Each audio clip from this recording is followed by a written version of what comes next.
The forgotten path. Autumn had always loved hiking, but the crisp October air made this trek feel particularly magical. She was exploring a newly opened trail in Blackwood National Forest, one she had never seen on any maps. The entrance was marked only by an old wooden signpost, the name of the trail scratched out as though erased by time itself. Curiosity won over caution, and she decided to follow it. The trail began innocently enough. Leaves of fiery red and gold crunched beneath her boots, and the dense canopy above allowed only specks of sunlight to filter through. But as she walked deeper, the forest grew unnervingly quiet. No birds chirped, no squirrels darted across the path. Just an oppressive, suffocating stillness. Autumn tried to shake off the unease by humming to herself, but her tune was swallowed by the silence. Her phone showed no signal, but she wasn't worried. She had an offline map and plenty of supplies. After an hour, she stumbled upon something peculiar. A circular clearing. In its center stood a single massive tree whose twisted roots clawed into the earth. The bark was dark, almost black, and the tree seemed to pulse as though alive. She decided to take a quick photo but found her phone battery inexplicably drained. Annoyed but undeterred, she marked her location with a red bandana and continued down the path, planning to return later. Yet no matter how far she walked, she found herself back at the clearing. The bandana flapped mockingly in the windless air. Her unease turned to fear when she noticed something new. A weathered leather backpack leaning against the tree. It hadn't been there before. She approached it cautiously, her every instinct screaming to turn back. Inside were items that made her blood run cold. A rusted compass, a half-empty water bottle, and a journal. The name scrawled on the first page was hers. Autumn's hands trembled as she flipped through the entries. They described her hike in eerie detail. The crunch of leaves, the silence of the forest, the black tree. But the last page chilled her to the core. Don't look up. Heart pounding.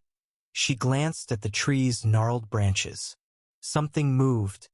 A shadow, a figure, its eyes glinting with malevolence. She screamed and ran, her feet slipping on the mossy ground. The forest seemed to warp around her, the trail stretching endlessly, the trees closing in like walls. Hours later, rescuers found her unconscious near the forest's edge, her clothes torn and her face streaked with dirt. She babbled incoherently about the black tree, but the rescuers found no such trail on their maps. Months later, a hiker disappeared in the same area, leaving behind only a journal with a chilling final entry. Don't look up, echoes in the static. Trevor's job as a radio tower technician often took him to remote locations, but the assignment in Grady's Hollow was different.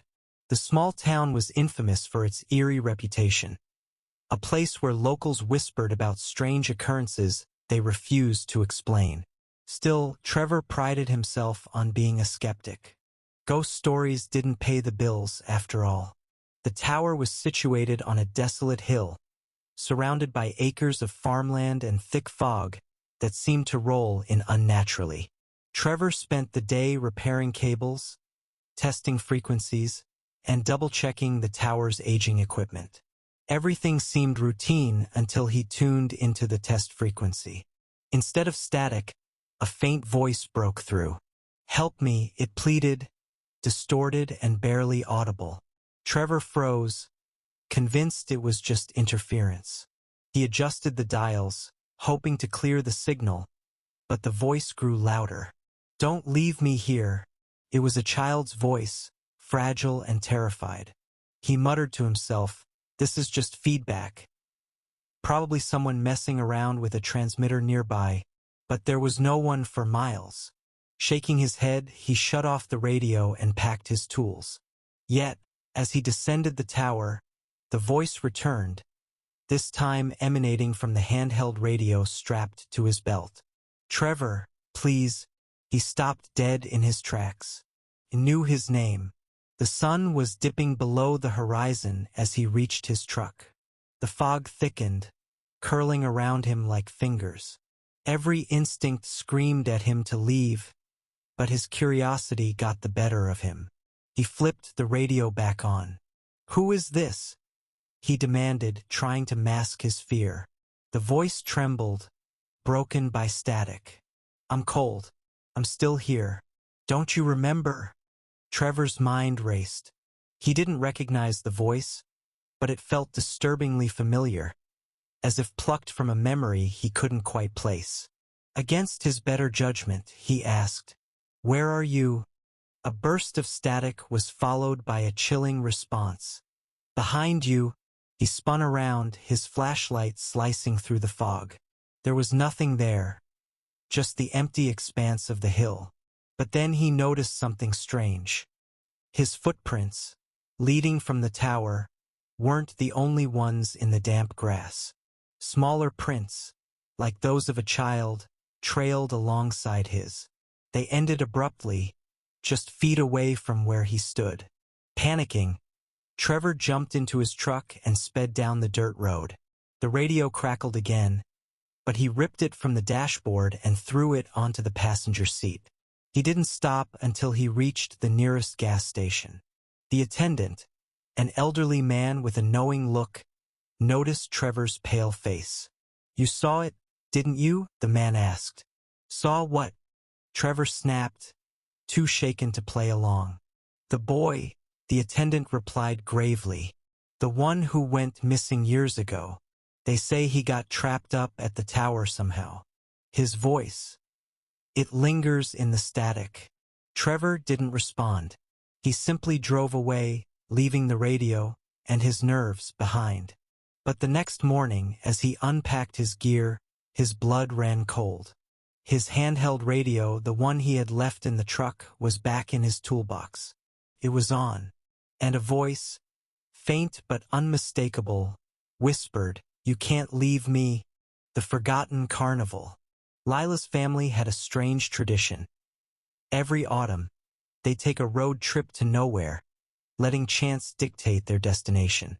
This year, the winding back roads of their journey brought them to an abandoned carnival. The rusted sign at the entrance read Dreamland Fair, its letters faded and partially obscured by ivy. "Looks creepy," her younger brother, Evan, said, peering through the cracked windshield. "Looks fun," Lila replied, always the thrill-seeker. Their parents, accustomed to indulging their curiosity, agreed to let them explore while they set up camp nearby. The siblings squeezed through a gap in the chain-link fence. Inside, time seemed frozen. Ferris wheel cars hung lopsided. The carousel creaked as the wind pushed its chipped horses, and the funhouse mirrors were dulled by decades of grime. Yet, despite its decay, the carnival felt oddly alive. The smell of burnt popcorn lingered in the air, and faint, ghostly music whispered on the breeze. Evan pointed to a game stall where faded plush toys still hung on crooked hooks. "Bet I can win one," he joked, tossing a rock at the row of bottles. The rock hit the bottles with a dull clink, but the sound reverberated unnaturally, growing louder, almost echoing from deep underground. "That's weird," Lila muttered, but Evan had already wandered off. She hurried to catch up, her unease growing. The deeper they ventured, the more surreal the carnival became. The midway games seemed to rearrange themselves when they weren't looking. Signs for attractions pointed in circles, leading them back to the same broken-down rides.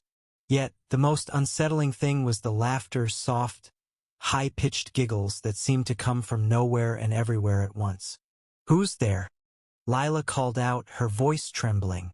No answer. But then Evan spotted something. Lights flickering in the distance. "It's the big top," he exclaimed, running toward the glowing tent. "Wait!" Lila shouted, but he was already inside. The tent was massive, its faded stripes illuminated by a ring of flickering bulbs.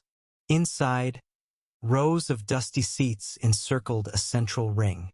Evan stood at its center, staring up at the trapeze swings that swayed on their own. "Lila," he whispered, his voice hollow. "They're watching." She followed his gaze and saw them. Shadows, dozens of them, seated in the stands. They weren't solid but dark, shimmering outlines that leaned forward, their heads tilted unnaturally, as if in anticipation. "Evan, we need to go," Lila said, grabbing his arm, but he didn't move. His face was pale, his eyes wide with terror. "They want me to stay," he murmured, almost trance-like. The lights above dimmed, and the giggles turned to sinister laughter. The shadows began to rise, their forms elongating, stretching toward the siblings. Lila yanked Evan's arm, pulling him free of the ring just as the shadows lunged. They ran, the laughter chasing them like a swarm of locusts. When they burst through the fence and back to their parents, the laughter abruptly stopped. They turned to look behind them. The carnival was gone. Only an empty field remained, the ground scorched in a perfect circle. Years later, Lila would drive through the same area, searching for the field. She never found it, but sometimes, in the dead of night, she could still hear the faint sound of giggles and the creak of a carousel. The silent crossing. Caleb worked as a night ferry operator on Blackwater Lake, a sprawling body of water known for its dense fog and eerily calm surface. The job was solitary, perfect for someone like him who preferred the quiet. He'd ferried countless passengers across the lake, but one foggy November night, he encountered something he could never explain. The night began like any other. Caleb arrived at the dock, fired up the ferry's engine, and waited for passengers. Few people traveled this late, and even fewer dared cross Blackwater after dark. Yet, just as he was about to close for the night, a lone figure emerged from the mist. The man was tall, his face obscured by the brim of a wide hat. His clothing was strange, old-fashioned, like something out of a black-and-white photograph. Without a word, he handed Caleb a silver coin and stepped aboard. Caleb hesitated. The coin felt unusually heavy, its surface cold against his palm. But money was money, so he pocketed it and began the crossing. The fog was thicker than usual, swallowing the glow of the ferry's lanterns. Caleb kept his eyes on the water, his hand steady on the wheel. The passenger stood at the bow, unmoving, his back to Caleb. "You okay there, friend?" Caleb called out, trying to break the tension. The man didn't respond. Instead, he raised a gloved hand and pointed into the mist. Caleb squinted, following the direction of his gesture. First, he saw nothing. Then, something began to take shape, a faint outline of another boat. It was massive, an old paddle steamer, its once grand structure now decayed and enshrouded in shadow. Caleb had never seen a boat like it on Blackwater. He'd grown up here, knew every inch of the lake, and yet this ghostly vessel felt ancient, otherworldly. As they drew closer, the air grew heavy, the temperature dropping sharply. The steamer's deck was crowded with figures, their faces blurred as though hidden behind a veil. They stood motionless, staring in unison at Caleb's ferry. "What the hell?" Caleb whispered, gripping the wheel tighter. The passenger turned to face him for the first time. His face was pale, his eyes hollow and unblinking. "They're waiting," he said, his voice low and distant, as if spoken from underwater. "For what?" Caleb asked, his voice cracking. "For you," the man replied, a ghost of a smile curling at his lips. Panic surged through Caleb. He yanked the wheel, trying to steer the ferry away, but the controls refused to respond. The ferry drifted closer to the steamer, as if pulled by an unseen force. The figures on the steamer moved now, their blurred forms reaching out, beckoning. Desperate, Caleb abandoned the wheel and turned to confront the passenger. But the man was gone. The ferry was empty. A low hum vibrated through the air, growing louder, more insistent. The fog swallowed the world around him, and Caleb felt as if he were floating in endless nothingness. Then suddenly the ferry stopped. The steamer loomed above him, its gangplank lowering with an agonizing creak. He couldn't move, couldn't scream. Shadows poured onto the ferry, surrounding him, their cold, intangible forms pressing against his skin. The last thing he saw was the steamer's name, etched in faded letters across its hull, the Silent Crossing. When Caleb woke, he was back at the dock, the ferry moored as if nothing had happened.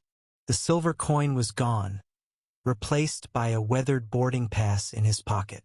On the back, written in smudged ink, was a single phrase, "We'll be waiting